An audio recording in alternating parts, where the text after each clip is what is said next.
Albularyo experience. Before, hindi ako naniniwala sa kahit kaninong albularyo, kahit kaninong manggagamot.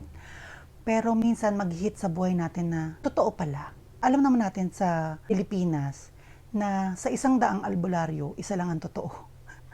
So, ganyan ang rate for the income, donation. Still, sa 100, may isang totoo.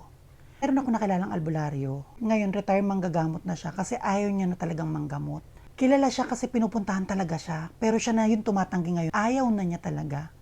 At correction na, itong manggagamot na ito ay hindi tumatanggap ng kahit ano sa ibang tao. Actually, napakagalante nito sa amin.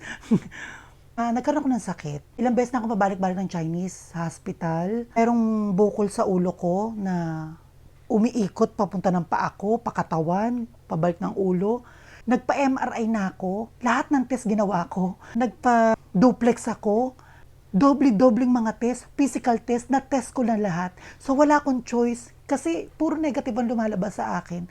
Pero yung bukol sa ulo ko nakakapa. So lumapit na ako dito. Tignan niya yung palad ko. Ang sabi niya sa akin, "Oh my, hindi na ako nanggagamot. Sasabihin ko lang sa'yo kung napaliparan ka ng hangin. And then after nun, ikaw na ang bahalang magdesisyon kung anong gagawin mo." Di pumayag ako. Ngayon nagkukwentuhan kaming dalawa.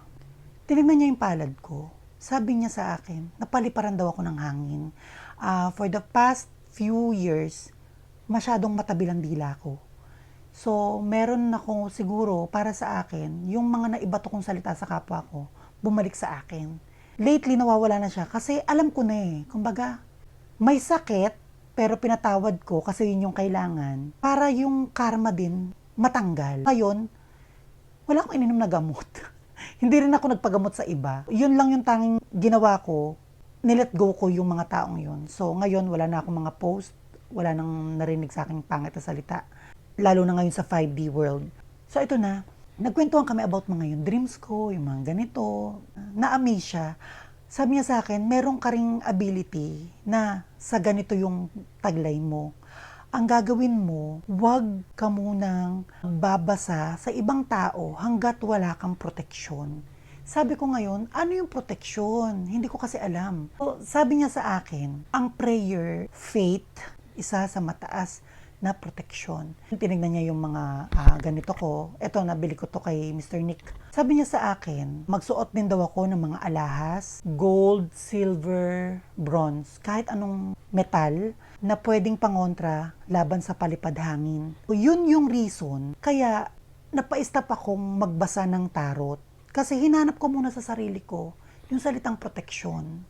So ngayong alam ko na siya at ramdam ko na siya, ready na ulit akong magbasa, makatulong, at makapag-guide din sa iba. Lahat ng mga na-experience ko, lalo na itong about mga dreams, pagbabasa ng tarot card, nabaguhan lang sa akin. Pero ramdam na ramdam ko talaga siya. Itong mga paalala ng mga mahal sa buhay. Mga simbolo ng meron akong abilidad na kailangan kong explore. At sa bawat pag-explore, kailangan kong i-share. At sa bawat pag-share ko, kailangan kong makinig at matuto sa iba.